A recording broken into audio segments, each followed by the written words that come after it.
हमारे पास बाहर आए, आप क्या चलाओगे, नए चलाओगे कि पाप पुण्य?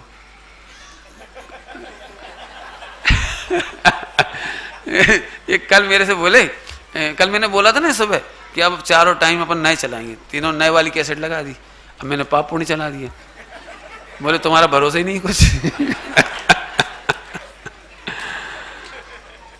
इसलिए इन्होंने मुझे हिसाब बताया, यदि पाप पुण्य चलाओ तो आधा घंटा वही लगाऊं, और वो चलाओ तो वो लगाऊं। इसलिए मुझे पता लग गया, और कोई बात नहीं है। आइए एक अंतिम दृष्टांत। आपको ऐसा लगता होगा कि जब समय सारजी की बात चलती तो पुण्य पाप की इतनी उपेक्षा क्यों होती है, क्रियाकांड की इतनी उपेक्षा क्यों होती है? ये सबको लग सकता है। ये पूरे इंडिया का क्वेश्चन है, मैं इसका जवाब देता हूं आपको। 8 नंबर राजा है। राजा को मैं समझाने के लिए दृष्टांत देता हूं। एक आदमी को एक काम था ऑफिस में, तो वो ऑफिस में गया, भैया मुझे बाबूजी से मिलना है। चौकीदार से पूछा, चौकीदार से, मुझे बाबूजी से मिलना है। चौकीदार बोलो नहीं टाइम नहीं उनके पास, जाओ जाओ। इतने अंदर में बाबूजी ने सुन लिया, नहीं उन्हें आने दो। तो चौकीदार की क्या हैसियत है,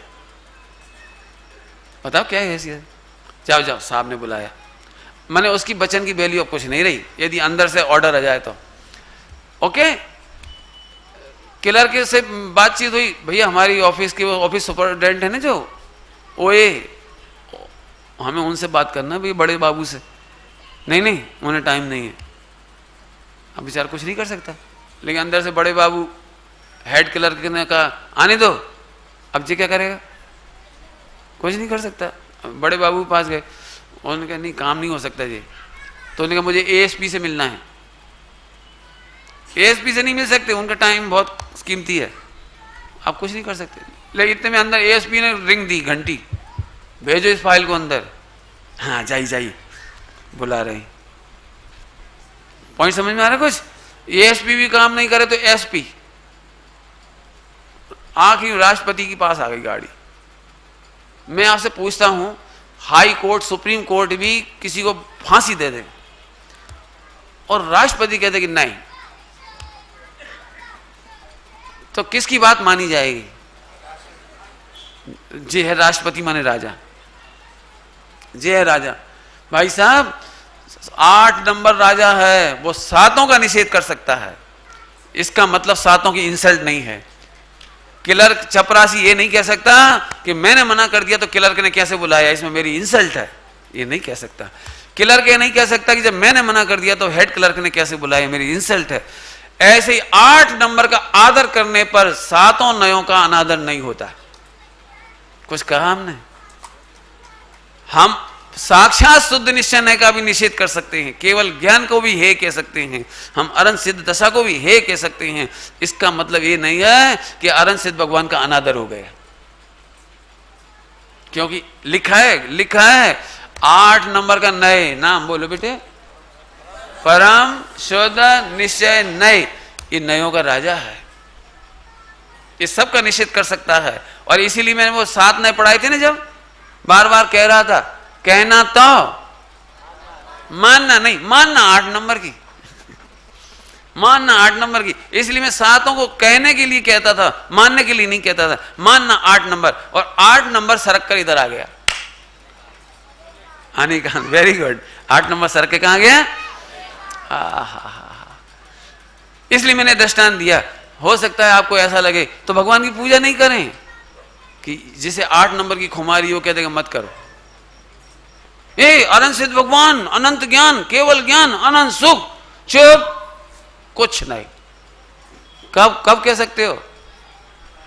या 8 नंबर में हो। पंडित जी कहां लिखा है ऐसा जो आप कह रहे हो? प्रथमान योग में बताऊं? प्रथमान योग में, द्रव्यान योग में तो लिखा ही है। प्रथमान योग में सुनोगे, पढ़ लो आप मृत्यु पर्यंत पूजा के नियम ले सकता है श्रावक की? नहीं।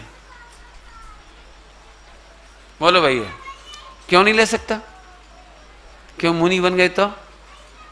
मुनिराजों के लिए अनंत भगवान की पूजा कंपलसरी नहीं है, दर्शन तक कंपलसरी नहीं है। यहां तक कि समोसरण में चले जाएं, उन्हें 8 नंबर में मजा आए और एक कदम आगे समोसरण लगा हुआ है, नहीं जाएंगे। अरे जाने की बात तो छोड़ो, वे समोसरण में आ गए और बैठ गए, भगवान की दिव्य ध्वनि चल रही है, वे 8 नंबर में चले गए, खुद को केवल ज्ञान ले लिया, उनकी दिव्य ध्वनि नहीं सुनी। अब मैं पूछता हूं, बोलो साक्षात अनंत भगवान का अनादर हुआ कि नहीं हुआ? पढ़ लो आप जाकर के, भगवान की दिव्य ध्वनि 6 घड़ी, कितने कितने घड़ी चलती, 6 घड़ी चलती है ना, और मिथ्या दृष्टि सम्यक दृष्टि हो जाता है भाई, केवली हो जाते हैं भाई, केवली। इसका क्या मतलब निकला? इस शुद्धात्मा के लिए ही पूरा जैन शासन समर्पित है, सातों नए 8 नंबर के लिए समर्पित है। यदि 8 नंबर हो गया तो सातों नए सफल हो गए, और जिसको 8 नंबर नहीं मिला उसको सातों नए सफल नहीं हुए। इसलिए 7 नंबर के ऊपर 8 नंबर राजा है। इसलिए कभी आपको ऐसा लगे भी कि वक्ता ऐसी उपेक्षा तो नहीं कर रहे, ध्यान रखना, जिसके पास 8 का बल होगा वो उपेक्षा कह सकता है, कर नहीं सकता। कह सकता है, कर नहीं सकता, क्योंकि उपेक्षा होती नहीं है। 8 नंबर के आदर में सातों का आदर है। बोलो भैया, अंतिम दृष्टांत, अंतिम, बिल्कुल अंतिम। आपका बेटा राष्ट्रपति बन जाए तो आपको पता है राष्ट्रपति की सीट स्पेशल होती है, होती है स्पेशल, उस पर 3 शेर का चिन्ह होता है, ऐसा ऐसा होता है ना पूरा। अब बताओ, उस सभा मंडप में राष्ट्रपति बैठेगा और बाजू में सम्मान समारोह है तो उनके माता पिता भी बैठेंगे, तो माता पिता नीचे वाली कुर्सी पे बैठेंगे और वो ऊंचे वाली बैठेगा। इसमें माता पिता का अनादर नहीं होगा? नहीं होगा अनादर? उठ के भागेगा कोई? कैसा है, बड़े लोगों से भी ऊपर बैठा है, बड़े लोगों से ऊपर, समझ गए? हम माता पिता नीचे बैठे हैं, दादा दादी नीचे बैठे हो, जे ऊपर बैठा है ना। बात ऐसे खुश हो रहे, आज हमारा जीवन सफल हुआ, आज हमारा नाम ऊंचा किया, आज हमारा हृदय गर्व से भरा जा रहा है, हमारा बेटा राष्ट्रपति है। ऐसे ही अनंत भगवान कहते हैं, आज हमें आनंद आ रहा है, हमारा भक्त शुद्धात्मा में चला गया, आज अच्छा लग रहा है, आज हमारी दिव्य ध्वनि का सार हो गया, हमारी दिव्य ध्वनि सार्थक हो गई, हमारे भक्त अब हमारी ओर नहीं देख रहे, अपने स्वरूप में रम रहे हैं। यह है जैन शासन। जैन शासन मात्र पूजा करने के लिए नहीं मिला है, अंततः पूज्य होने के लिए मिला है। क्या कहा, क्या बोला? हमने नहीं, देखो ध्यान से सुनना सर, नहीं तो झगड़ा करा दो आप। पंडित जी कह रहे थे पूजा करने के लिए नहीं मिला, पूजा करने के लिए नहीं मिला, मात्र पूजा करने के लिए नहीं मिला, मात्र पुण्य करने के लिए नहीं मिला है, पूज्य बनने के लिए मिला है। हम भक्त नहीं भगवान बने, ये है उसका अर्थ। वो वाला अर्थ नहीं, हम भक्त नहीं बनेंगे तो पापी बनेंगे, वो अर्थ नहीं है। हम भक्त मात्र नहीं बनेंगे, भगवान भी बनेंगे। खूब विचार करना। आनंद हुआ, आप सबने बहुत अच्छे से लाभ लिया। मेरी ओवर बोलता रहा, वो भी ऐसे तो मेरे को बोलना नहीं आता है। सबको जय जिनेंद्र, बुजुर्गों का सबका आशीर्वाद रहता है और सूरत के पूरा समाज का मेरे को पूरा सपोर्ट मिलता है। जब भी मैं कोई भी प्रोग्राम मेरे मन से स्टार्ट कर लेता हूँ, चाहे किसी से पूछूं या नहीं पूछूं, सारा समाज मेरे को सपोर्ट करता है। किसी को भी मैं कोई भी चीज़ बोल दूँ कि भाई ये काम अपन करने जा रहे हैं, सब मेरे साथ हो जाते हैं। ये शायद कोई सौभाग्य की बात है मेरे लिए कि आप लोग सब साथ हो जाते हैं। ये भी एक पुण्य की बात होगी या क्या मालूम, मेरे को नहीं मालूम क्या चीज़ है। मैंने भाई साहब को 3 महीने पहले एक फ़ोन किया, एक ही फ़ोन के ऊपर मेरे को हाँ कर दिया। आप लोगों को मैंने बोला कि ऐसा करने जा रहा हूँ, आप लोग सब साथ हो गए। मेरे को नहीं मालूम ये क्या हो रहा है, कैसे चल रहा है। सर कोई बोल रहे हैं कि ये तुम्हारी वजह से हो गया, वैसे हो गया। मेरे को नहीं मालूम है कि मेरी वजह से इतनी चीजें नहीं हो सकती है, मैं नहीं इस चीज को मानता। भाई साहब के साथ इतने दिन रहा, पीछे 10 दिन में विदिशा में मेरे परिवार के साथ शिविर में रहा। वहाँ पे भी एक्स्ट्रा ऑर्डिनरी जो एजुकेशन अपने धर्म की मिली है, बच्चों को भी बहुत ज़्यादा मिला, बहुत आनंद आया हम लोगों को। यानी मेरा 20 दिन भाई साहब के साथ रहना हो गया। 10 दिन सूरत, 10 दिन विदिशा में। वैसे तो 7-8 साल से मैं कंटिन्यू प्रवचन सुन रहा हूँ, हमेशा सुनता रहता हूँ भाई साहब के प्रवचन। लेकिन मैं 3 महीने पहले मैंने फोटो भी नहीं देखी थी भाई साहब की।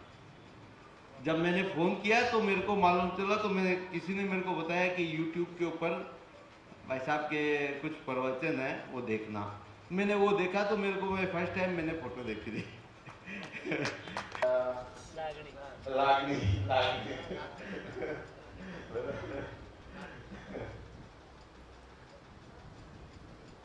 कोई भी तरीके का, यानी वो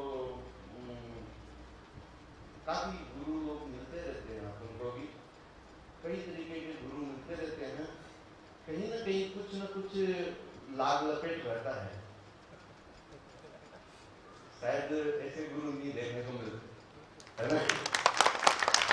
आप लोगों ने एक चीज देखी होगी कि यहाँ पे एक थान पड़ा था, कपड़ा हमने भेंट किया था, थान कपड़े का, मालूम है। वो हमको वस्त्र भेंट करने थे, तो मैं थान उठा लाया, 2 थान लेके आया था। मैं ये देख के लाया कि कौन सी क्वालिटी भाई साहब पहनते हैं। मेरे को नॉलेज नहीं था, मैं इसी कर रहा है। अपन ने ये बात हुई थी कि भाई साहब के पैकेट बना करके फिर भेंट करेंगे। हम फाड़ने लगे, भाई साहब बोलते कैसे फाड़ते हो, क्यों फाड़ते हो इसको, थान ही रखते ना क्यों कर रहे हो, क्योंकि ये वापिस देना मैं नहीं रखता। मैं ये कहाँ पे लेकर के घूमूंगा, कितने लेके घूमूंगा। इसका मीनिंग ये नहीं था कि भाई साहब थान लेके जाने वाले, ऐसा नहीं था। क्योंकि अगर ये बात देखी हो तो ये ध्यान रखें, ये दिमाग में ये चीज सेट कर ले कि वो पीस भी फाड़वाना नहीं चाहते थे कि ये थान का थान निकल जाते। तो ऐसे होती है कि सेम यही नाम अपूर्व अवसर निजात्म कल्याण प्रवचन, ये इसकी श्रृंखला हर साल चालू रहनी चाहिए, हर साल चालू रहनी चाहिए। मैं भाई साहब से ये आग्रह कर रहा हूँ, मेरी इच्छा इस चीज का आग्रह करें। पहले मैं मेरे को अकेले को भाई साहब ने एक ही फोन के ऊपर हाँ भरा है। अभी आप सबके साथ में होएगा तो शायद बोरीवली में होने वाले शिविर में तो साथ होंगे ही होंगे, सूरत में साथ जी।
Yeah.